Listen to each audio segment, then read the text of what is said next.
Hello, dear listener or viewer. I'm Joe from the HomeRow Podcast. You may know me, you may not. I'm probably the quiet guy because I can't figure out my goddamn audio levels. There's Brody. Anyway, I am making this plea to you because we want to know what you want to hear, see, and what kind of questions you might have for us. We also would like to know your interest level in us streaming the podcast live, so you may participate as we go through it. Every Wednesday is typically when we're going to do that. I know this one's a little bit late. I apologize. That is my fault, as I went to a Rockies game and it was cold and rainy anyway.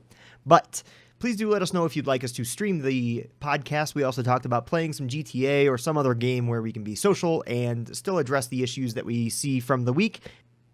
Never mind that. I was going to give you all of our individual Twitters, but figured this is going up on Doxy's YouTube. Go ahead and just comment right below and let us know what you would like to see, what you would like to see us cover, and if the interest of a Twitch stream would be in the audience's general interest. We will still put it up as an archive in audio format over on shoutengine.com as well as on iTunes, and Doxy will put up her video as normal, but we would like to, of course, extend the invitation. If you'd like to join us live, we would love it. But let us know if you would like that. Thank you so much, and bye-bye.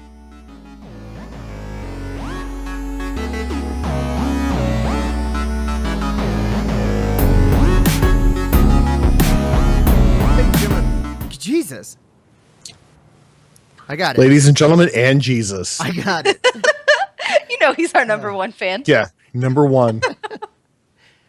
Ladies and gentlemen, welcome to the HomeRow Podcast episode 6. Sure. Wow, 6. We'll call it 6. If it's not, Yeah. It'll be in the title. No, it's 6. I'm pretty Cool. sure. Yeah, because last episode was Hobo episode 1. Hobo Podcast.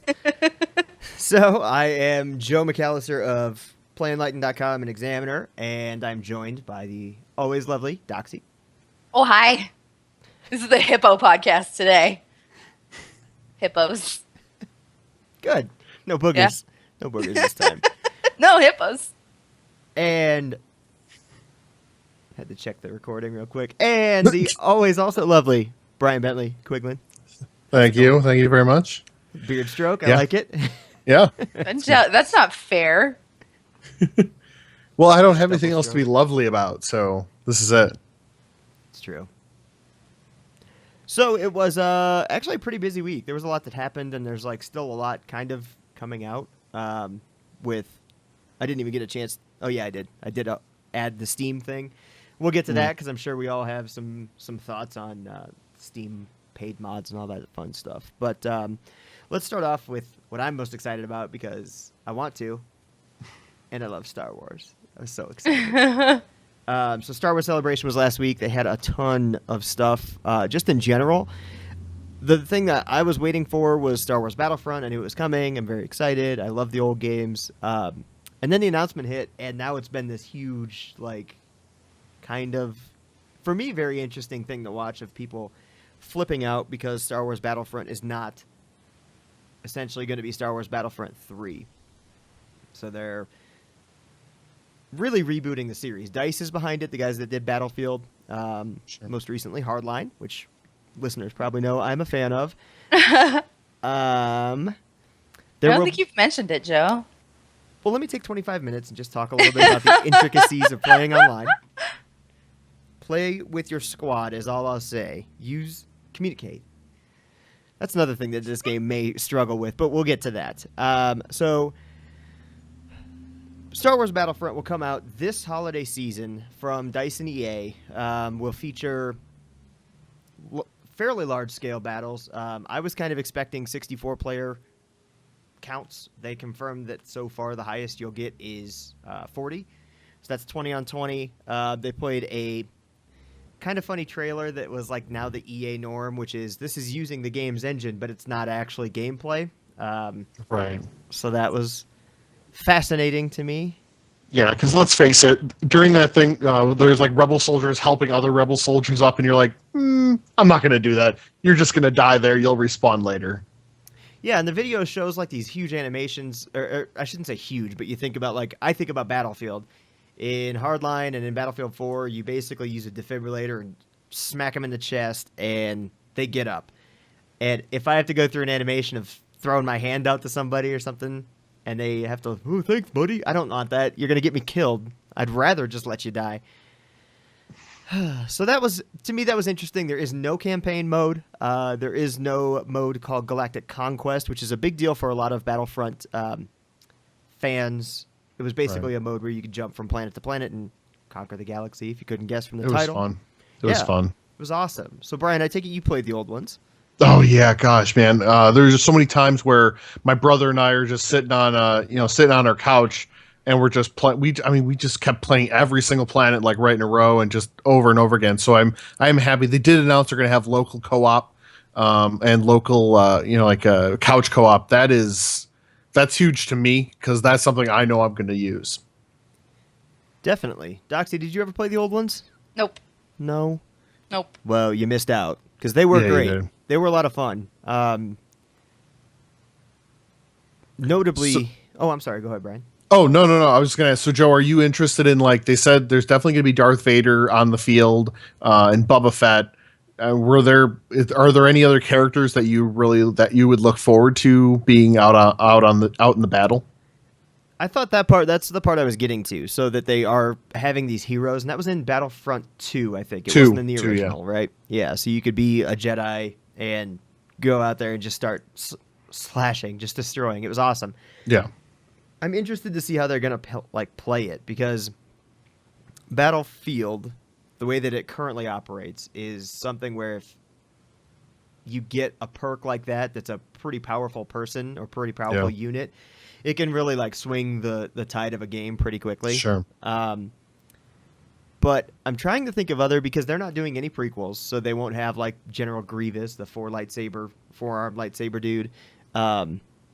Really, Boba Fett and Darth Vader are like the only people I would like to see. I mean, I'm sure they'll probably throw in Luke Skywalker, and I wonder if they'll put in Han Solo. That'll be interesting, because he really only has a blaster, like the little. No ladies. Pistol. No Star Wars ladies. I'd love to see Princess Leia. Yeah. I think that'd be, especially like on Endor, that'd be pretty cool. Yeah, I'm trying to think of other, especially Rebel hero. I guess, I mean, like, maybe like a perk can be like Wedge comes in with an X-Wing or something and drops some bombs for you or something. But I mean, it's not like he was ever a major character outside of like the books. So I don't. Yeah, Chewbacca maybe. Yeah, that's what it's just I guess I'm fine seeing it. I think that there would be probably more outrage if there were no hero, like if they said, no way this is happening, because then they'd basically just be making Battlefield in a Star Wars skin, which me personally, being a Battlefield player, I'd still play it. I'd still play the hell out of it. Yeah. What's been interesting that I've been kind of following, and I didn't link this, so you guys may not know the stories behind it, but there's been a lot of fan outrage because it seems that there's a lot of features that were in Battlefront 2 that are now missing. And the reason that I say that it's not a Battlefront 3 is because it is scaled back quite a bit in terms of core like stuff that's in there. But there's new stuff, like DICE is actually being fairly more transparent than I've probably seen a lot of those big developers be following announcements like this. So originally there were 4 planets announced. Yeah, Tatooine, Endor, Hoth, and Sullust. So that was a little concerning because people think, that's just not a lot of content. And they said something about 2 maps per planet, if I'm not mistaken. And during one of the events, somebody said something about 8 maps. So now the community has been focused on, oh my God, it's only 8 maps. And I've seen a tweet from DICE say, calm down. Like, the game is still like 7 months away. There's more than 8 maps, we promise you. And I saw a story just today that was DICE is not like heartless robots. Like, they see the feedback. They see that people are pissed off about the announcement so far and are hoping that they can at least bring them around. Because to me, and I don't know how you feel, Brian, or Doxy as well, just in any game, like this late in the game, they've got so much put into it. It was revealed, 2 years ago, a year ago? Right. They've got a game, and they can't just pivot and switch directions on how the game's going to play, look, or feel. Just to make the fans happy, because then it's going to come out just a jumbled mess, and it's not going to make any sense. Yeah, they definitely don't have time to make any overhauls. Yeah. Unless they want to push back release a lot. Hi, Cat. I don't think Disney will let that happen. No. Oh, Disney hello, definitely won't. Yeah, welcome to ruining the podcast, Sparta. God. I guess what bothers me is just why do we gamers have to have such a extreme knee-jerk reaction to everything? it just sometimes gets so frustrating for me because I'm just like, if you really think the first Battlefront, I don't think it had more than 8 maps. So to me, 8 maps seems okay. Plus, if they're really good maps, it doesn't matter if there's only 8 of them. I would rather have 8 really awesome maps than have 16 shitty maps. Are you a Call of Duty player at all? No. No? Halo? No. I don't really play multiplayer FPS. This will probably be my bread and butter for multiplayer 8 maps FPS. is not enough. It's just not. Like, it's just not enough. If it's an FPS and, like, there's, like, online multiplayer where there's, like, deathmatch and stuff, am I far off here? No. I mean, pretty much That's, like what it's going to feel like, right? Yeah. Yeah, 8 maps is not going to be enough. You're going to get really sick. Like, there's going to be a couple maps in there that you think are shitty, that you hate, that are going to show up all the fucking time. And it's going to get on your nerves. And having just, like, not having a big rotation is a really, really big deal. Definitely. And I think that the reason that gamers have such a knee-jerk reaction about stuff like that is because this is, like, video games are something that it's a hobby that people get really, really passionate about, you know? It's like stuff that they're spending lots of money on. It's stuff that they expect to, like, be social, like, bring social enrichment to their lives. And, like, this is, I can understand why people get really, really upset about like, things that they don't want to see in video games. And on top of it, there's just, like, more and more gamers all the time. Like, video games are just definitely becoming more and more popular all the time. I wasn't laughing at your comment. I was laughing because I got a tickle in my throat, and then I started drinking water, and I thought of that scene in Me, Myself, and Irene when Jim Carrey's trying to swallow a horse pill at the water cooler, and he chokes. Don't worry, I'll probably edit the video and put it right, like, here.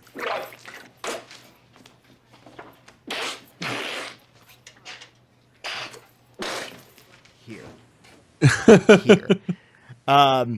Sorry. No, I can't get the damn thing out of my head. I agree with you, Doxy. I also agree with you, Brian, because, yeah, we do bitch a lot about the things that come out because I think part of it is anybody that's a fan of Star Wars is going to have this huge affinity for the series and the game that came out. And then there are also going to be the Battlefield players that are like, this looks kind of cool. I'll check that out. There's just...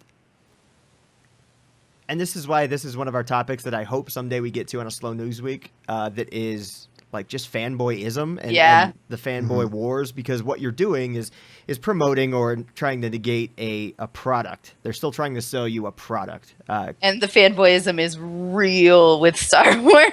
Yeah, it really is. I'm excited for it. I do agree that like 8 maps is not enough because, again, to bring it back to Battlefield now, Hardline in particular. Battlefield 4, for instance, now has, like, good God, like 30 maps or something crazy. But you can That's a good number of maps. And you can set a rotation, so you can pick, like, the expansion pack you don't want to play, or go into the server browser and pick, even on console, which is a good step for DICE, you can pick which maps you don't want to play or you do want to play, which modes, all this stuff. But DICE also has a big issue with Battlefield Bad Company 2 was amazing because they built maps around the mode.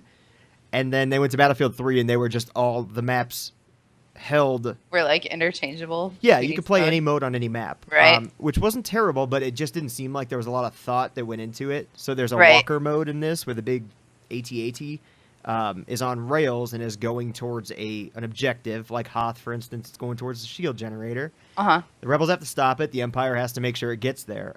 If the maps aren't designed to take advantage of that mode in particular, it's going to get really fucking boring, or it's just going to be a mode that people don't play on that map. Or it's just going to be frustrating. There's going to be glitches. Like, it takes there's a lot of thoughtfulness that goes into the design of maps. And, yeah, no, I'm 100% with you, Joe. Definitely. Yeah, and it comes all the way down to even, like, ridges and boxes in the map, like landscape, cover. I heard one of the big Battlefield guys, Matimio, was talking about a test map that Battlefield's doing right now that's like literally all gray textures, but they're letting people play it because they need to figure out where to put the like barriers you can duck behind, or the things that you can take a little bit of cover but they get destroyed. That's a lot of thought, and if they don't put that into, and I'm sure they will to a certain degree, but I'm just begging you, DICE, like think about each mode and how it plays on each map. I just hope they learn the lesson. Right. It's the kind of thing that if you do a great job, nobody's going to notice. But if you do a bad job, everybody's going to be like, this is a shitty game. Yeah. It's like my favorite quote from Futurama. If you do things right, people won't be sure you've done anything at all. Right. Exactly. Exactly. It's a good show if you don't watch it. Oh, totally. Watch Futurama a lot. Isn't it over for like the third time? I don't care. I will watch reruns forever. Oh my God, that dog episode. No, we don't talk about that. What are you doing, man. Satan? Satan? God. That escalated quickly. Yeah. Oh my God. But it's also going to come out with a new map for The Force Awakens, right? I mean, I thought I read that. Yeah. That there will be a new map. So there's 2 more maps. So we're up to 10. How many maps did Titanfall release with? I don't think it was that many. Let's see. I have no idea, to be totally honest. Titanfall is such a weird case, though. I still have it. I was excited about it last week. It's still in the plastic, unfortunately, because I got kind of slammed with a couple other things. Titanfall will launch with 14 maps. Oh, okay. So almost double. I said correctly. And those guys know what they're doing, because that's the folks that, the former Infinity Ward guys, Vince Zampella. They did, yeah. So that came out, but Titanfall's still a weird case where, like, a year after it came out, people are like, this is the game it should have been. So. Totally. We were just talking about that on my stream not too long ago. About Titanfall? Yeah. Yeah. That's why I'm excited to get into it, because I'm going in pretty fresh. I played the beta, played like 2 maps, and then was like, that looks cool, but we'll see. But it might also be another Titanfall where the campaign... Because Titanfall didn't have a campaign. Well, it did. Let's not call it a campaign. Yeah. But it might be the same thing. Battlefront, Star Wars is like a series of good stories. Right. Yeah. And there's just not going to be one. It's like, I don't know. We'll have to see. That's the other part of it is I'm not going to jump to the conclusion that I'm not going to buy the game just yet because I haven't heard enough and I haven't seen enough. Joe, Aren't you just going to buy it? Oh, I'm going to buy it. Even if they're just like, it might as well be a turd in a CD case. Like, you're like, whatever. Yeah, but it's one of Shut those up things and take like, my money. To me, this is one of those games where I'm going to buy it because I'm like very excited about the way it's looking. And pretty much they've got to prove me wrong or I need to get my hands on it and just be like, that's just not it. But there's a core group that like saw that announcement of what it won't have and flipped out. Was like, nope, never buying a game again. I might as well go sell my Xbox. I'm done. Game over. Yeah. I am so sorry about the derpy ass dog in the background. That is one of the best things I've ever seen. Those eyes are that's out fine. of control. But there's still 7 months until the game comes out. I mean, there's still time to make more maps and to, polish the game up. So, I mean, I still just don't understand why people react the way they do. Like, let's wait till E3 when they're going to show a lot more. And then if you really want to freak out about it, I mean, they still have a few months after that, but I mean, let's give it a chance before we immediately poo-poo it. Poo-poo? You said poo-poo. I'm going to start using that in my everyday language. I like that very You're gonna much. start using poo-poo in your everyday Poo-poo language. it. But it's interesting I how, burnt like, dinner. Poo-poo it. McDonald's. It's just interesting to watch games like pre-release. The Witcher is one right now that I am like my hype level's off the charts for. Right. But they Huge. just like did this slow drip of content where there was like a couple months where you didn't hear anything. You knew the game was still coming, but you never really. Right. I don't know. They just weren't overt with a lot of things. And I think that if DICE and EA are smart about it, they'll do the same type of thing. Like, we've also got this feature, and then there's this many weapons in the game, and this is how you're going to use some gadget. I don't know. They've got a lot of room to... I don't know. I don't want to say they have a lot of room to impress people because they, like, I almost want to tell them to not give a shit about the people crying about it. Like, Yep. it's not out yet. I'm not going to judge a product 7 months before it comes out. It's way a lot their job to give a shit about what the people are crying about, though. I know. They've got investors and all that garbage. Yeah. Well, not to mention, like, nobody's going to buy the game if everybody says it sucks. Yeah, that's true. So I think people are still going to buy the game regardless of what people say now. Yeah, Absolutely, but a lot less people are going to buy their next game if it sucks, and a lot less people will buy it if everybody is just shitting on it. Yeah, I think that sometimes, though, we also get lost in, like, the echo chamber that is the vocal and active gaming community. Because realistically, like, Call of Duty Ghosts sold a shitload of copies, and it sucked, and everybody hated it. I was really surprised. People still bought it, so they made a shitty game, like, arguably one of the worst Call of Duties in a very long time, if not the worst. And then Advanced Warfare comes out and still sells millions of copies. I don't think it sold as well as Ghosts did as quickly, but it was a better game, like, way better. Right. And it still sold well, even after they made that huge stumble. It's just going to be interesting to see. I think they'll be fine. I don't think DICE is going anywhere. I don't think EA is going to really sweat it too much. But I hope they do. I hope they, like, take care.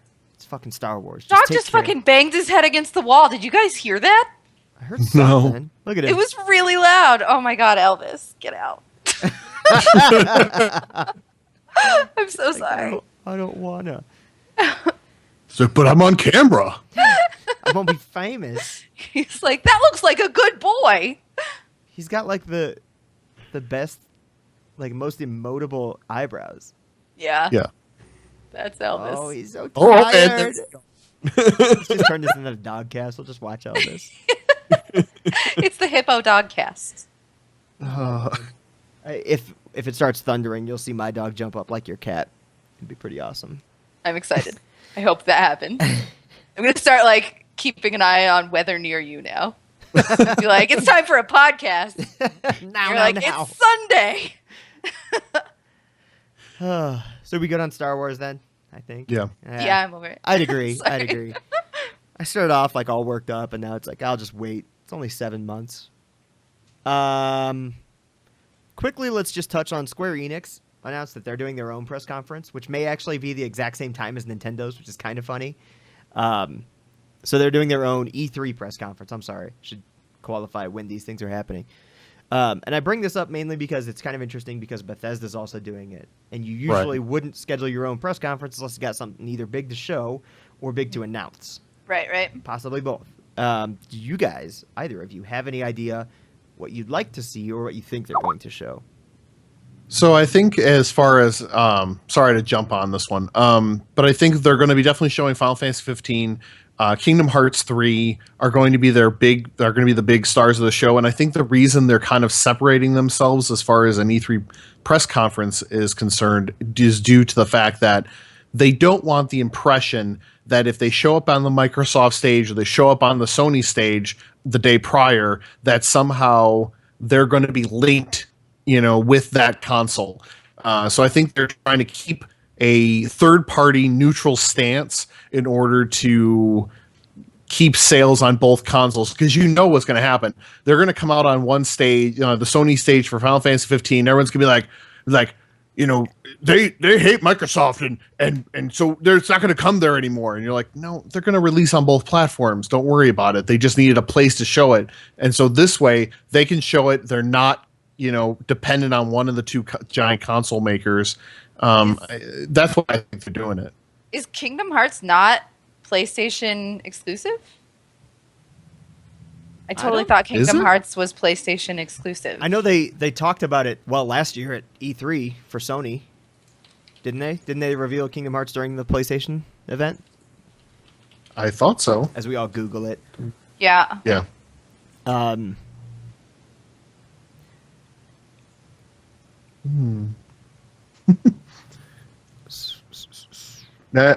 According to, of course, this is Wikipedia. It says PlayStation 4 and Xbox One. Yep.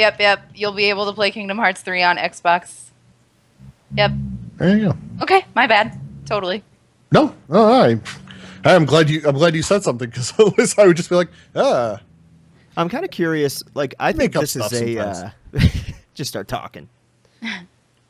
I hope this kind of signals the future of E3, because Square is going to Twitch and YouTube their event live, and I'm sure they'll have some small audience, and it may even be just Square employees, so they can get the loudest applause possible. But I think it's pretty cool that there are companies willing to kind of step out from under the shadow of the large manufacturers and just be like, hey, here's our games, here's what they do. Well, hopefully, here's our games, here's what they do, and here's when they'll be available.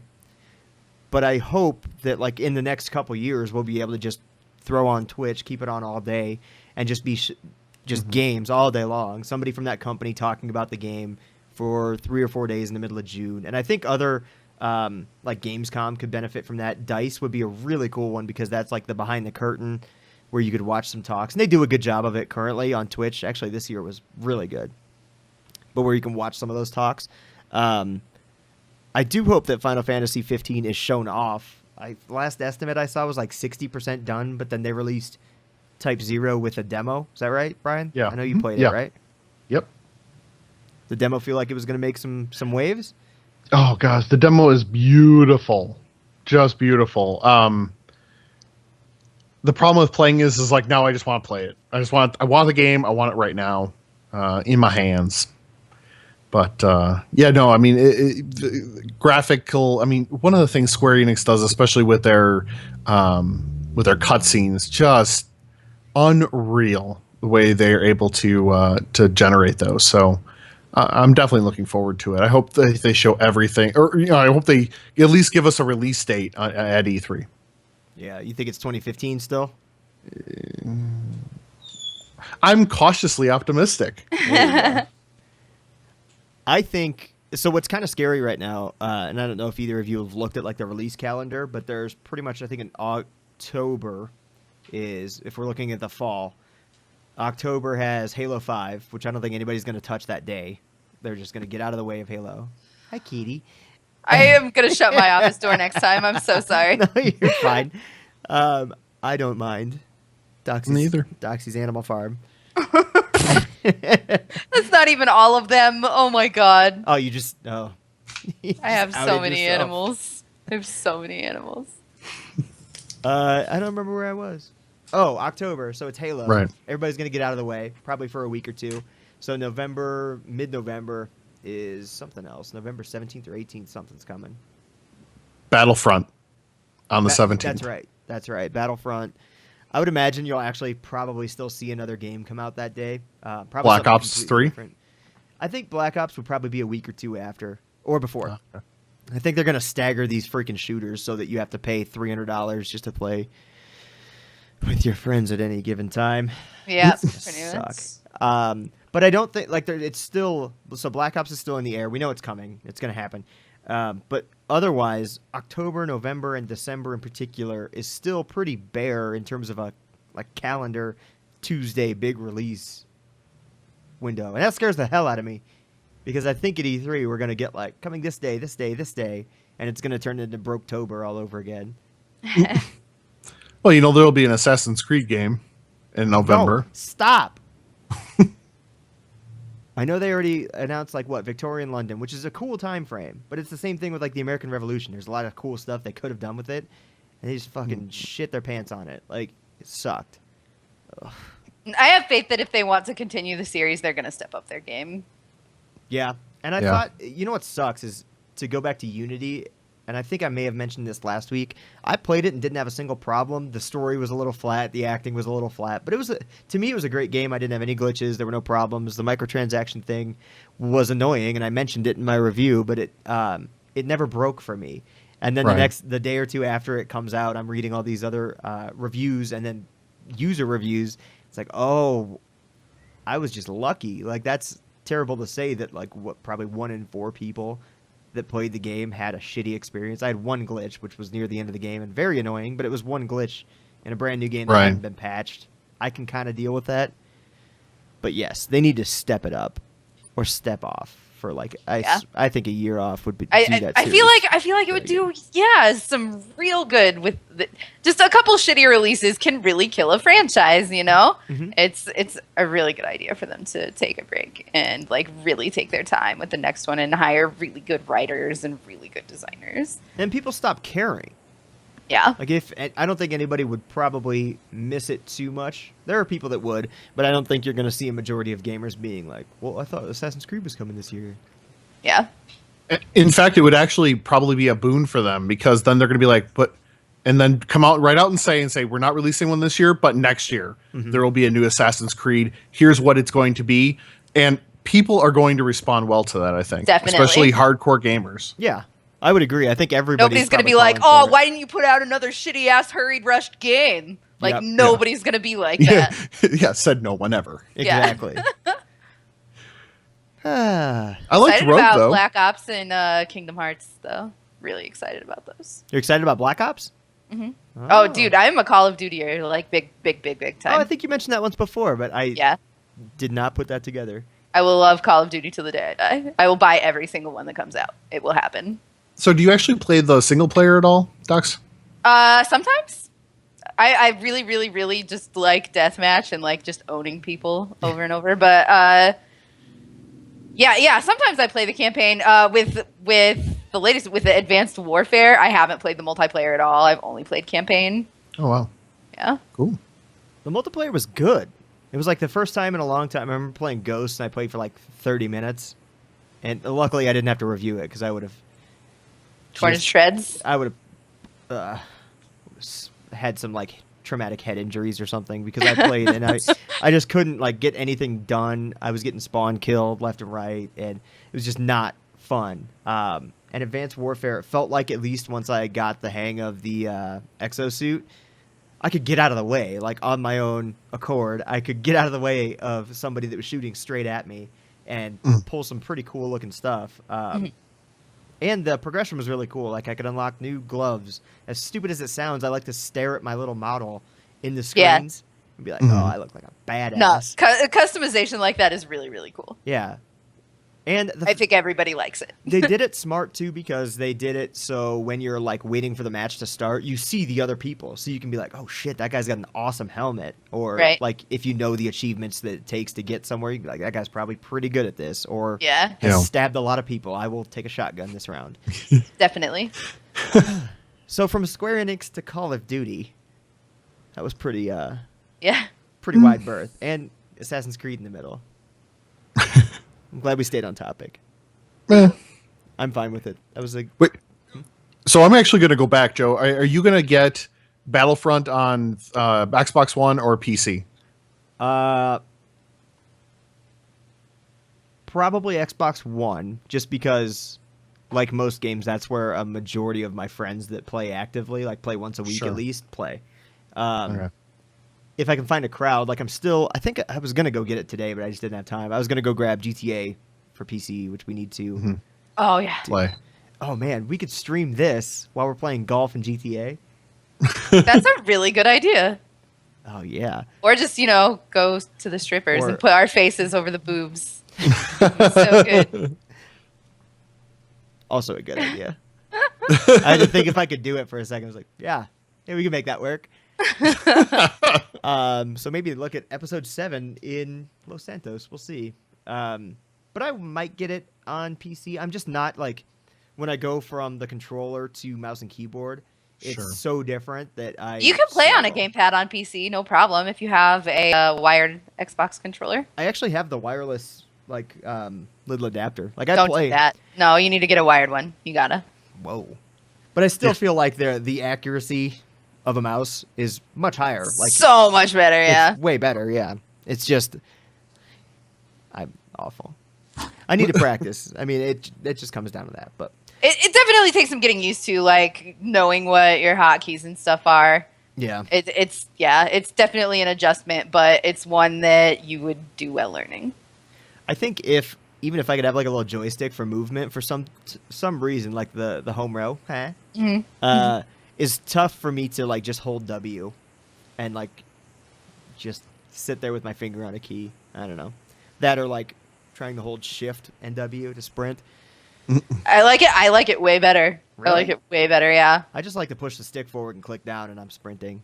Not that both aren't satisfying, because like I love gamepads. It's a weird thing that I get super nerdy about is like how much I love gamepads, particularly PlayStation gamepads are so fucking good. But I just prefer mouse and keyboard. I don't know. Oh yeah. I don't know. And that's okay. Doesn't make you a bad person. Yeah, no, totally. And like I can understand people preferring gamepads too, like being able to kick back and like be at their living room TV or whatever. Like, I definitely, I get the appeal for sure. Yeah. It's just re-education is all it is. Yeah, definitely. Yeah. And I don't know if I'll ever do it. I believe in you, Joe. So let's move on to what is probably going to be the most controversial, and I'm interested to hear what you guys think or have read. Valve is offering their Steam Workshop mods, basically, are now eligible for payment, essentially. Like, you can pay to buy a new sword in Skyrim. Skyrim's the only game that's kind of like a pilot, I suppose we could call it, because it's not any other game currently. But you get to pay money for mods now, or you get, I don't know if get to is like the best way to put that. You're forced to, you are expected to, or you will if you want to pay for mods. All right, so I think I'm going to surprise you with my opinion here, but I am totally okay with it. Yeah? Like, yeah, there are plenty. You can craft your own badass fucking weapons. There are definitely going to be mods that remain free. I think that you can win the game without it. It's not something that is going to make the game, like, so much fucking easier for you or whatever, I think that there's plenty of options there that, like, if you want to pay for some content, then awesome. Like, it's basically a tiny DLC, and I think that that's 100% fair. I think that that's A-okay. If I don't want to get it, then I fucking won't, and it won't change the experience for me. What do you think, Brian? I'm actually with Doxy on this one. I think if people really are willing to put in time into a game and create, pieces of, they create pieces of lore, they create cosmetic changes, changes in textures and things in order to improve the game. I don't see anything wrong with those people asking for a little help. Yeah, totally. Also, there's that paying for a service. Like, there are people that actually put a lot of fucking work into that, and they deserve, their bread and butter for it. Yeah. And I'm perfectly fine with that. I mean, and we can talk about the percentage breakdown thing, but I mean, overall, I think people should be allowed to be rewarded for their hard work. Definitely. I am with you guys on that one. I think, like, Skyrim is a great example because I don't know if you guys either played the Falskarr mod. No. It was like 30 hours. This guy made a mod as a job application to Bethesda, and it did very well. I remember seeing it on Reddit. Did he get the job? No, he got a job with Bungie instead. Okay, Bungie offered him again. Yeah, all right. So, I mean, you oh, can't be well, really well I mad. mean, that's okay, Yeah. I guess. I guess he did all right. Fine. I would prefer Bethesda to Bungie for sure, but, like, I would not say no to Bungie. Yeah. So this guy, he, like, created, it's an expansion pack, essentially. Like, he added his own quests, his own area, his own items, something along the line. I don't remember the time that it took him, but I believe that he added something like 30, 35 hours of content to Skyrim, which is already a huge fucking game. So Yeah. that's 30 sizable. to 35 hours is another fucking game. Yeah. Like, that's another, like, there are games that are way the fuck less hours than that, Yep. that I have paid really good money for and been okay with it. Yeah. But then so my problem with it is that Steam isn't known for being great with curation. And the current problem Steam faces with some of the titles that they allow on their platform, period, to purchase, like to pay money for, are kind of ridiculous. I think Air Control was a big one. I don't remember if that's the name of it, but it was games that use the store-bought Unity asset and pay or charge $20 for you to walk around and listen to 4 seconds of looping music while you shoot a gun that somebody else made and this designer paid $20 for. Right. Is a problem. And I think they're going to find that there will be a section of the creator base that's going to make a sword and charge $25 for you to buy one sword. Granted, they're not going to sell any, but I also think that part of the problem is sifting through the garbage to find the really good things like Falskarr, or there's another one called Wet and Cold. Undoubtedly going to be a rating system, right? So I feel like it will not be that hard to sift through the garbage. Yeah, I feel like, but I also don't think Steam's very good at the rating system. Like, their review system is just pretty utterly terrible. I mean, they've taken a few steps, and I can't be the one to tell them, like, here's how to fix it, because they've done things like, was this review humorous? Like, that's a good line to add, because you can filter that out, because you don't care about 11 out of 10 would play. Right. It doesn't help me. That's my biggest concern, is that there's going to just be a truckload of people thinking that they're going to get rich making mods. It's going to be flooded. Yeah. Totally. Same thing that happens to like the Android App Store, and there's just crap out there.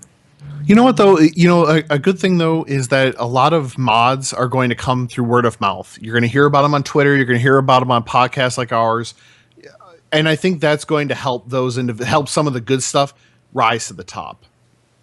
I would agree. Some of the cream. Oh, you've got a yellow one too. It's the mustard to the ketchup. Yeah. Nice. I'm a yellow lady today. So yeah, let's talk about that percentage then. So Valve. The first headline I saw was Valve just takes 75%, but then what kind of came to light is that Valve also... Holy shit, they take 75%? Yeah. Yeah. That is fucked. That pisses me off. So yeah, you as a creator only get 25% no matter what. That 75% that they take does a portion go to the developer of the original game, but Valve also takes a chunk of it. I don't know what that split is. Disgusting. So yeah. That's gross to me. I don't like that at all. The guy that makes a 30-hour campaign charges $20, which I think is a fair price for 20 hours or 30 hours of content. He gets $5. He gets $5 for every sale. That's disgusting. That makes me so mad. I'm like seeing red now. Yeah? I cannot believe that that's the way that breaks down. I cannot believe that. It's Valve's business decision. Yeah, I was gonna say. Yeah. That's just disgusting. Yeah, I think. The fuck are you doing, Val? That's gross. It's bad. I don't have any other words. Like it's minuscule for the amount of work that some people will put in. Yeah. I guess I wish they would be a little more transparent exactly how that 75% breaks down. Yeah. Because I'd like to see what percentage of that is going to the developer themselves. Because ultimately they're the ones, especially if it was like an engine that they created. People are using those assets to create that, so they should get a sizable portion for doing the initial amount of work. Yeah, 100%. I agree, but then there's also to go back to this Falskarr mod. This guy, maybe not kid. That's probably a little reductive. This person created this young something. Gentleman. Dapper gent. He essentially extended the life of a game that was 3 or 4 years old at the time that he did that. That came out in 2012? Is that right? Yeah. Skyrim? Yes. Or was it even before that? Or 11 maybe? I don't know. To the Google. Well, let's just say it came out in 2012. This guy extended a game that was at least 2 years old, right? Right. He added another 30 hours to a game that Bethesda, at this point, has said, we're done with DLC. We're working on our next project or whatever it might be. Right. They're done, but the community is not. There's something to be said, I think, for somebody wanting to put that much time into it. And granted, it was a job application, so maybe it was a little selfish. But even if he's charging $20, he gets $5 for every download. You have to imagine that the downloads of that mod, once this payment system goes into effect, are going to plummet. Yeah. So, I don't know. I think part of me believes that Valve / Bethesda also owe the mod creators a little bit more than 25% because they are prolonging the longevity of their title. Right. I fucking can't believe that. Yeah. That blows my fucking mind. Is the 75% in a way Valve trying to be being a deterrent to people just putting out one thing for $25? I mean, because free money is still free money, yo. It's not like they don't have to pay money to make the content. They're still just getting money every time somebody. And I shouldn't have said free money, because obviously there's going to be a lot of work and stuff that goes into a lot of these mods that people are going to be really passionate about and put so much of themselves into. Oh, I'm sorry. Fucking corporate greed, man. Down with the man. And it's bad because it's Valve. It's the company that everybody holds to a very high standard. I fucking love Valve. I love Valve. I feel like they shit gold. I'm so upset. I'm so upset with them. It hurts my feelings. It's like my friend just fucking made a really bad life decision. I feel upset. I cannot get over analogy. That's a very accurate analogy. It'll be interesting. I think things will change a little bit because it's only a couple days after they launched it. Yeah. My webcam just Yeah, it did. turned off pretty much and then came back. But it might. Hey, at least you haven't unplugged your USB port this time. Yeah, or get up and touch my headphones so everything shuts off. I'm trying to think if there's really anything else that's part of this news story. I think it's going to be a developing it's situation. So what? Okay, Doxy. Then, what percentage would you like to see doled out to each of the three company people? So there's the modder, the developer, and Valve. I feel like what would be fair would be like 70% going to the modder. I feel like about 25% going to the original game and 5% going to Valve. That's what I think is fair. Or even 2010. But nothing less than 70% for the modder. They did the work. They are the ones that did the work. There's a comment on where I originally found this was on Reddit. A user named MRV3 actually suggested something that I really, really like. First, he said, like, he or she said 25% Steam, 25% publisher, 50% mod creator. And I think that's pretty fair, but I like this idea better. So he says, I prefer a donation bar with 10% Steam, 10% publish, 80% mod creator, but you can shift this more based on how much each has contributed. And it makes me think of Humble Bundle. Yeah, absolutely. And I think that's an awesome system. With an amazing business model, yeah. Yeah, I think there should be a minimum that goes to the publisher, minimum that goes to Valve, and then you can kind of slide it around. Right. So that Valve is, guaranteed 15%, or the publisher's guaranteed their 20%, but you can give them more if you really, really want to, which no one probably will. But I think that's a fair way for a mod creator to do it. Totally. I agree. Or to like get that there idea. too. But, yeah, I mean, if you want help, Gabe, call me. Whatever. Yeah. I'm around. Well, he listens, so it's it's fine. Yeah, he just He'll texted hear me. He's gonna holler. I don't know why he's listening to our Skype conversation, which is not broadcast. Ooh. He's in the machines, Joe. Gotta get out of here. Going off the grid for a bit. Cool. Dude collects knives. Just saying. Does he really? Yeah. Fuck yeah, he does. That's why the knife market in Counter-Strike is so big? Yeah, I guess so. Let's turn this into a digital thing. Okay, so I have a feeling this topic may be not evergreen, but it might come back. So let's move on to what we've been playing. Doxy, I know you were playing Cryptodancer last night. Yeah, Crypt of the Necrodancer. That's one of my indie Necrodancer, spotlight games right now. Nice. And it was really fun. It was super fucking hard. It was like so hard to get used to it being a rhythm game and a roguelike dungeon crawler, but it was so well executed. It was really, really fun and really interesting and very multidimensional. And like, I thought that it was crazy interesting that the way that you kill enemies is like they move in like a tile-based grid based on the rhythm and based on your movement, right? And so you have to figure out this dance to get around them and kill them without taking any damage yourself, which I was fucking garbage at, by the way. But it was super cool to learn that you see this enemy, okay, so I have to move down and then left and then whatever, or I need to move away diagonally and then towards horizontally and then strike. It was really neat. I thought that was a super innovative idea, and I know that it's been available to play for a while, but that was like the 1.0 launch. So I think that it was definitely. I didn't get very far, so I can't say as to like the game's content or anything, like how much there is or whatever. But like I think it was definitely worth the price point, and it's also really cool that you can add your own music to it. Nice. So, I didn't know that. I knew they have multiple soundtracks because I think I heard something about switching over to the heavy metal soundtrack, which Family Jewels. Awesome. That dude is amazing. I don't know if you guys have heard of that guy, but he is really, really awesome. But nice. I hope that Smooth McGroove does a soundtrack for it. That would be amazing. Really, really cool. So I watched your stream for a little bit last night. I was having problems. So I didn't know what filter keys was until last night, but apparently it's like an ease of access thing where Oh my like fucking you God. hold. Just saw. Whoosh. If you hold the shift key down for like 8 seconds, it makes. Sticky keys. But this Sticky was like keys, filter keys. It said filter keys in particular when I turned it off because I nuked the shit out of it. Anyway, I couldn't type anything and it would just click, and it was so frustrating. I couldn't get to a damn website. I could use my mouse. I couldn't figure it out. And I finally found something in my taskbar that shouldn't have been there.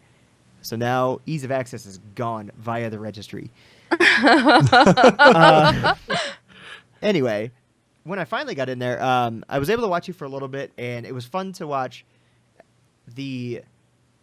watching you get educated essentially on how the game functions, because it's kind of similar to games we've talked about in the past where it doesn't tell you a ton. Yeah, but you kind of I feel like figure it could out. use a little bit more tutorialization. I had a hell of a time for sure. CKD was super helpful. Yeah. Those guys were good to listen to as well, because it made me feel a little bit more comfortable about buying the game too, which is on like a super sale right now. It's only $11. Yeah, right? everybody go get it. Yes, Yeah. absolutely. Like We're on Steam? It's worth Yeah. it at full price. Okay. So if you get it, if you get it at this sale price, you're getting a hell of a deal. For Yeah, sure. it's got it's got a badass electro soundtrack that you start with. I like it quite a bit. Yeah, it's fun. It's real fun. Yeah. Yeah, I And would there's pick lots that of up. like just little humorous things in the game too that just really kind of set it apart. I adore it. I adore it. It's Nice. amazing. Yep. Coolio. You got any other ones in your indie spotlight for the week? I completely forget. I had one. Oh, good. Yeah, I'm the worst. Wow. Oh, I did Don't Starve Together. Okay, so the Reign of Giants, like update for Don't Starve Together, or Don't Starve came to Don't Starve Together, and there's a mod called Twitch Plays Don't Starve Together, where you hook up Don't Starve Together to your Twitch account and you broadcast, and the people in your chat can vote on terrible things happening to you. I did get lucky This for a game's a little hard bit. enough, right? Yeah, it was Doxy chat is best chat, and I love them, but man, are they sadistic. It was really cool though. It was super cool. We just put the game on like the easiest that it could be. We edited our world so that like winter and summer wouldn't happen, so that we didn't have to like deal with preparing for that, while also getting like all these crazy incidentals thrown at us. And it was a super good time. It was interesting to see like what kind of ways they could mess with things that you really needed to get done. Like when you're building a base and you are all huddled together, they can make frog rain happen, where a bunch of hostile frogs fall from the sky and start attacking you. And when frogs attack you, they pull things out of your inventory. So it's just fucking madness, right? And also when you're standing next to each other, there's like this meteor shower that they can make happen, or Skyfall or whatever. And it was super, super cool. It was super cool. There were other things that you could do, but I don't want to like totally ruin it for people who might want to go and watch it and see and participate and not have any idea about what's going on. But it was just an awesome experience. That stream was pretty funny. I was working, so I wasn't really paying full attention, but then I remember having my headphones on and hearing you could see what the chat was voting on, and you're like, oh no, they're asking for Skyfall. Oh no, Yeah. stop. Yeah. That Yep. was pretty fun. I look forward to you doing that again. That was good. Yeah, I can't wait. It's going to be a really good time. Coolio. Brian? Yeah, so I did end up playing a few games this week. Starting off with played some of the Handsome collection for Handsome. Borderlands 2. Handsome, that's where you have beautiful hams that come out of the oven. When they're so lovely looking, Handsome. But no, I was playing Borderlands 2 on my Xbox One with my brother. We were playing Assault, Tiny Tina's Assault on Dragon Keep. That game is at least that mod is so hilarious. It is like every joke you can just see is constructed for that area. So it actually helps me lead into what's happened to me in Dark Souls 2, which so in Borderlands 2, you go around, you find a skeleton, he gives you a quest to go light bonfires and collect souls. So beat all the bonfires and get all the souls. You go back. Start over. Oh my god! Start over. That was Okay. incredible. Robot voice. You get a quest from a skeleton to light bonfires. Is all we got. Oh right. Yep. Sorry. So yeah. So you And light then the you were the scat bonfires. man. You collect the souls of the enemies. They drop them, and then you go back to the guy. He becomes a human again, and then somebody who's been invading him this whole time and killing him over and over again. You help him kill that guy, which is exactly what was happening to me in Dark Souls 2. That's amazing. So it's like That's amazing. some evil love armor Borderlands. guy, Dennis. He like I got to a bonfire. He keeps coming in. He kills me. I'm like, okay, I come back to life. He kills me again. Literally, this guy killed me like 4 times before I finally quit. And I'm just like, I don't understand where is the fun in being a guy? He has this really awesome shield, this giant sword. I'm like, how is it fun for you to come into my game? I'm still in the first zone, so it's not like I've gone very far. Oh, he's just a griefer. Yeah. Boo, It was like- Dennis. Boo. Dennis, you So piece of shit. We do Nobody not likes approve. Dennis. Yeah. So I stopped playing that and I started playing Bloodborne, which is awesome. Yeah, dude. Isn't It it is- gorgeous? It is so gorgeous. Yeah. I love the war cleaver. Thanks for the Don't go the with advice cane. on that. Pick the piece of garbage cane. The war cleaver is so much fun. Just the slicing dudes up. I'm still at the beginning, so I'm still kind of getting my way around. But man, that game is just gorgeous. Yeah. And they just patched it. gorgeous. The load times are down to like 10 Yeah, seconds. I'm so thankful. That's like one of the reasons we didn't do Bloodborne my on God. Tuesday is because I just didn't feel like just sitting there Yeah. for So the 30 looking forward seconds to between that. load scenes. Yeah. Oh, the I'm load excited. screens. That was They're really the only brutal, thing. dude. They're more Yeah. brutal than battle. Yeah, honestly, that was the only thing I hated about dying. Like getting in there, fighting things. That was one thing. But man, then like you died and you were mad because you did something wrong. Because a lot of times it's not them, it's you. Oh, all So the time. So I did something wrong. Okay, I died. Okay, I'm frustrated about that. And then you're just sitting at a screen that just says Bloodborne. Now you got to think about Yep. it. You're a timeout until the game relaunches. That's exactly Okay. what it fucking is. You're a genius, Yeah, Joseph but yeah, McAllister. I am so looking forward to getting back into it tonight and just playing. It is a good game. It is a good game. It's hard, Yeah, but definitely. It's one of those ones where when you're not fucking playing it, you're thinking about it, right? Like it's good. Yeah. Yes. you're just like, how can Yeah. I do this differently while you're in the shower? You know? And they made the Practicing levels your moves. the city traversal is fantastic. Like there are multiple paths to get through and you open up gates from behind them. So it was like I went out, I came back a different way so I could open up more areas, and so it was easier for me to get from point A to point B. The level design is fantastic. Totally. It's a lot more like Demon Souls than Dark Souls in terms of map design, where there's like a central kind of bonfire, or in this case, lamppost, and then there are many ways to get back. And Demon Souls, usually there's only like one shortcut, and it's a lot more linear. But it's really cool. I think that they did that absolutely right. I think that that's one of the things that I really liked about Demon Souls, and they expanded on it in a way that I approve of. I'm sure they appreciate it. Oh, they better. They just texted me too from software.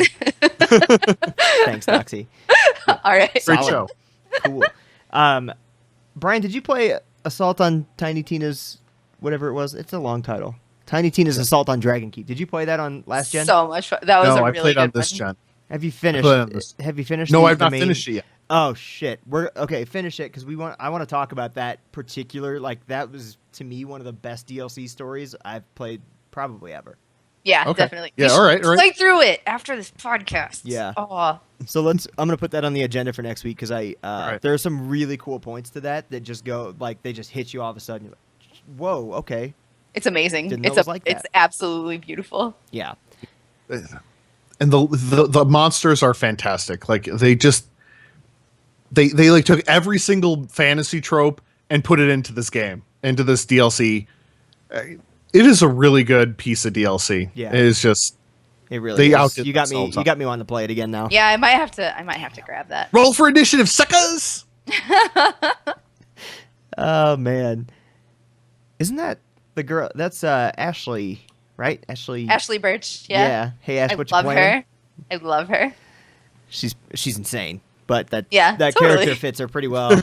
Definitely. Awesome. You got anything else you were playing, Brian? No, that's really about it this week.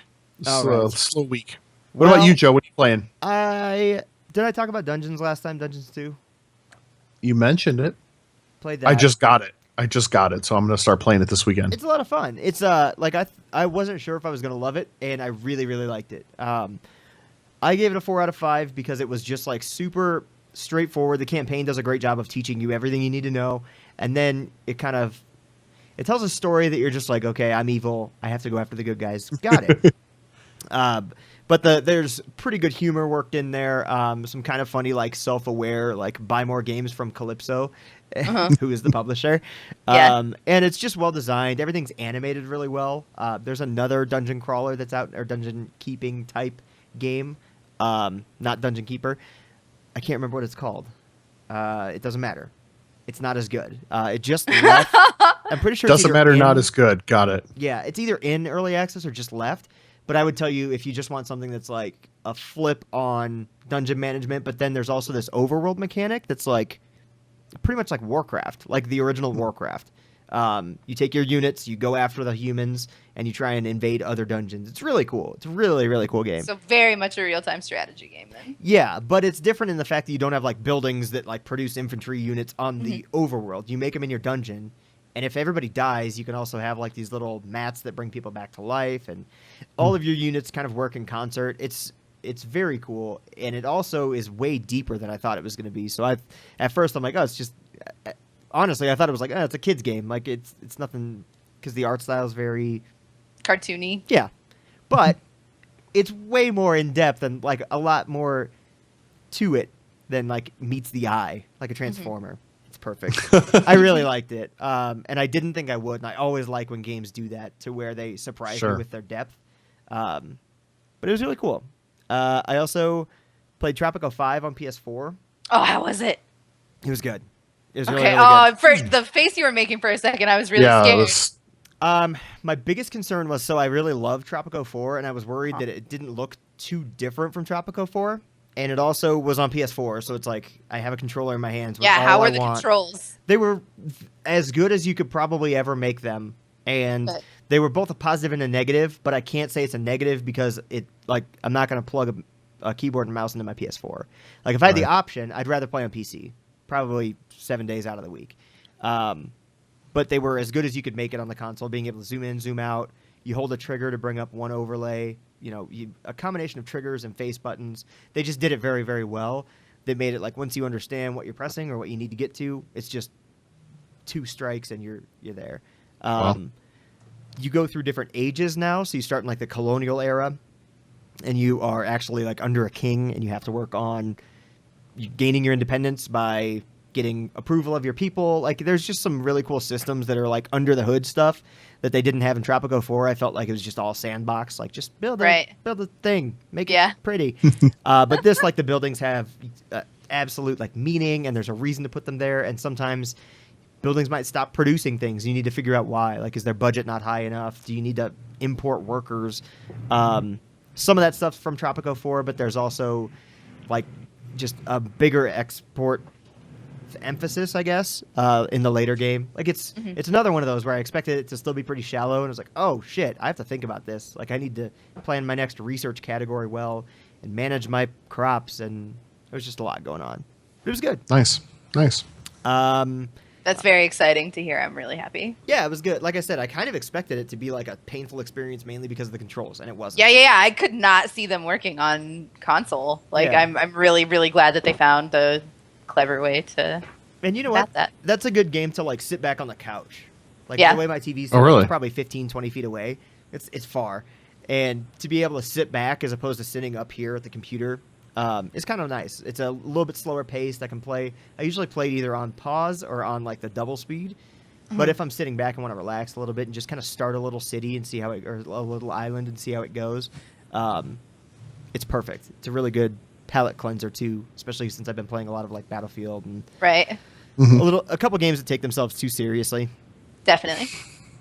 Nice. I'm also playing the Golf Club. I don't know if I can't talk about it. It's literally called the Golf Club. It is a golf game for PlayStation 4. It came out on PC, I believe, already, and there's a limited edition coming to PS4. So, Okay. If it's already out, then I don't see why you can't talk about it. Yeah, it's I don't know if I'm allowed to like discuss my opinion of it, but it's very pretty. It's gorgeous. Okay. There are some interesting things with ball mechanics. Like sometimes the ball just doesn't go where I want it to go. Physics are bad. Nah, Okay. Or user error. it's probably user error. I don't know if you saw my tweet, but I said I just finished a game plus 25. Like I just sucked Yeesh. the first game, and then I started to kind of. And I think my big problem is that there's not a tutorial. There's a commentary, but the commentary is like, all right, on to the next hole. Got it. Yeah. Go in there. Okay, we're here. What should I do? I'm like, all right, just hit her straight. Thanks. And I think his name's Jeff. Yeah, Jeff's an asshole. Jeff doesn't give me any good tips. He just tells me when I did bad. So, Is Jeff your caddy? I don't know. The way that he's like voiced and interacts with you, acts like he's just your buddy on the golf course.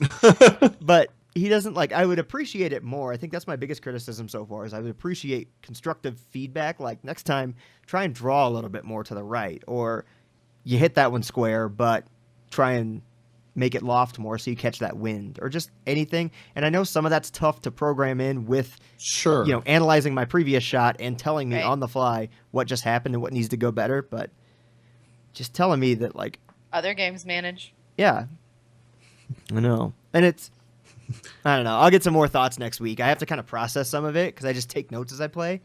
Right. But those are the things that I have so far. Jeff's an asshole, and I wish I had more like constructive stuff. But yeah, I also got back into H1Z1. Ugh. I don't know On if I even purpose? wanted to. Like, I just launched it. It was like, I wonder if they've updated this thing. And they have, quite a bit. Like, I can actually find things. That was my biggest fucking gripe earlier, was walking around and finding nothing in everything and Right. just dying. But it also made you feel really good when you finally, like, were able to, purify water and make a base and all this stuff. But it wasn't tough because it was supposed to be tough. It was tough because they didn't have the loot respawn on the right Yeah. rhythm. Yeah. Some servers were better than others about it. Yeah, but it's still boring. There's a lot more zombies. A lot more, which actually makes it... I would say it's challenging, but it's annoying. You know? Once you get to where you're sitting pretty, it's really, really hard to not be anymore. To not Like, be... like for them to knock you down a peg, it's really hard to get you down when you already have like a base set up. And you can sprint right around them. Like, you Mhm. still have quite a bit of stamina, and I don't know if I want them to tweak that. There's just still a lot that needs to be done, and I know it's early access, and I don't expect that game to come out at least for another year.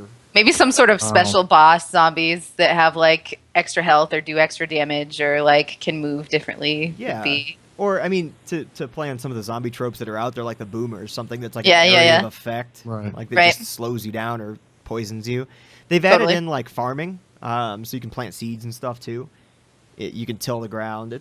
It's coming along. Like, they're adding quite a bit. There's just still work to be done. The game itself was really fun, but it leaves a sour taste in my mouth for different reasons. Yes, Right. we discussed. Yes. Mm-hmm.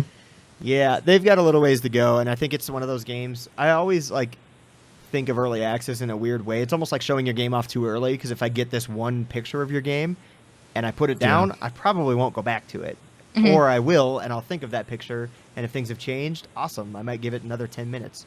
But now I have this totally different picture where it's like, fuck, I can't run more than 20 feet without running into a zombie.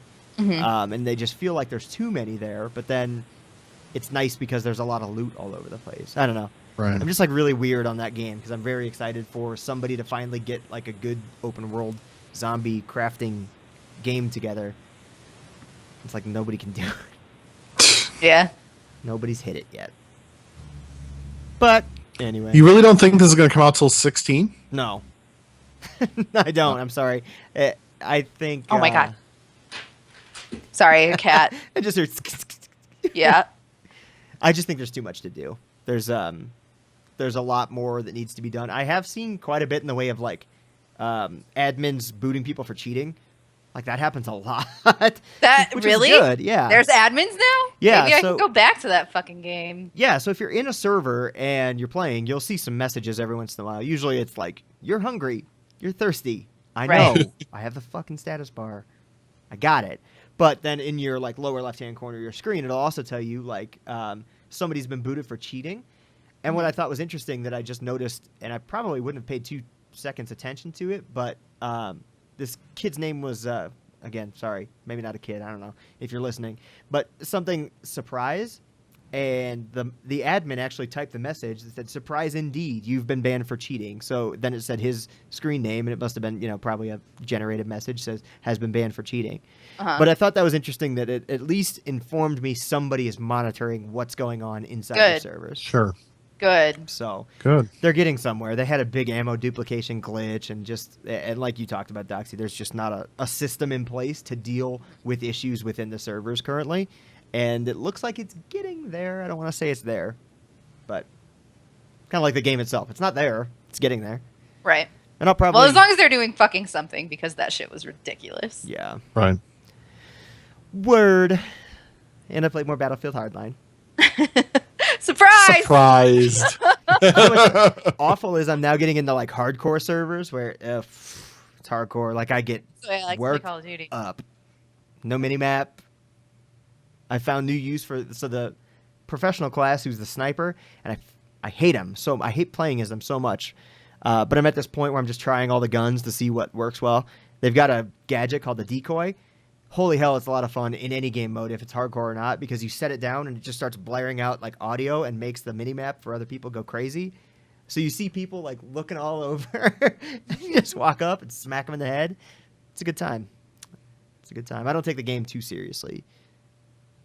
It's hard not to for me when I'm dude. The verbal diarrhea that just pours forth from my face when I play a shooter, dude. There's I get very vengeful, very spiteful in those games. In particular, Battlefield. There was a guy named Pat's Dabs, and I hope he's listening. But we were playing, my buddy and I were playing, and I was actually streaming at the time, so I have the highlight on my Twitch channel, twitch.tv/playenlightened. It's this Battlefield one where I throw a bunch of breaching charges on a hood of a car. We get in the car. We see an enemy car zoom in front of us. We go up on their ass. They ran into like something else, and I'm hanging out the window of this car, holding onto my detonator, and we basically wedged ourselves under him, and I blew the C4, and it felt so good because it was Pat's Dabs, and he had killed me like 4 times in that match. And you can hear my excitement in the video. But Nice. anyway, you guys got anything else? No, that's I'm just realizing that I'm thinking Doxy would never want me on her team because she would just be yelling at me the whole time how much I suck. Oh no! Why are you I'm not like laying that. down? I'm super Yeah. not like that. No, just like if somebody kills me over and over again, I'll just be like, I'm gonna stab you so hard your mama will bleed, and like, Sweet Jesus. I get worked up. I get worked up. That's awesome. It's just a scrambled eggs of cusses that happen. Those are the best. Well, then I feel like when Black Ops 3 comes out, we should maybe play. Maybe play that. Yeah, fuck Yeah. it. I play Call of Duty on console. So Yeah? yeah. Nice. Yeah. It's where all the screaming 12-year-olds play. It's the best. Yeah. That's right. And that's why I play it there, because I'm better than them. Right? Oh, it's so fun. It's so fun. Maybe that's the only reason I play Battlefield so much. And there's a spray paint mechanic. I probably talked about this, but I have the South Park character, the cable guys that have the nipples exposed and they're squeezing their own nipples. Nice. And you can spray paint anywhere, so whenever I kill somebody, it goes to me. So it always shows me spray painting the South Park nipple guy on the wall. Nice. Nice. It's the new TV. My go-to spray is a picture of Wayne Campbell going like this, and it says cool. It says cool spray, bro, and I just spray it next to everybody else's spray. That's pretty amazing, actually. I love that. I'm an asshole. Aren't we all? Cool. Well, I think that'll do it for the 6th episode of the HomeRow Podcast. Would you guys agree? Yeah. Yeah. Yeah. Cool, yeah. cool. Oh, Elvis just wants to come say goodbye. Bye, Elvis. We'll miss you. I see. There he is. We There's need his to go snout. outside, Oh. huh? Aw. Yeah. Yeah. Oh. Well, Doxy, where can we find you? Twitch.tv/ZER0DOXY. Twitter.com/ZERODOXY. YouTube.com/ZER0DOXY. Also at your mom's house. Oh, she got Oh. you. Every listener or viewer. I got to remember to put that clip of... I'll find it. Anyway, Brian, where can we find you? Yeah, sure. You can find me on Twitter as Quiglin. That's QUIGLIN. You can also find Doxy at my mom's house. Oh. It's true. Awesome. Well, you can find me at twitch.tv/playenlightened or twitter.com/Joe_McAllister. Have a good day. Bye, everybody. Bye. See you later.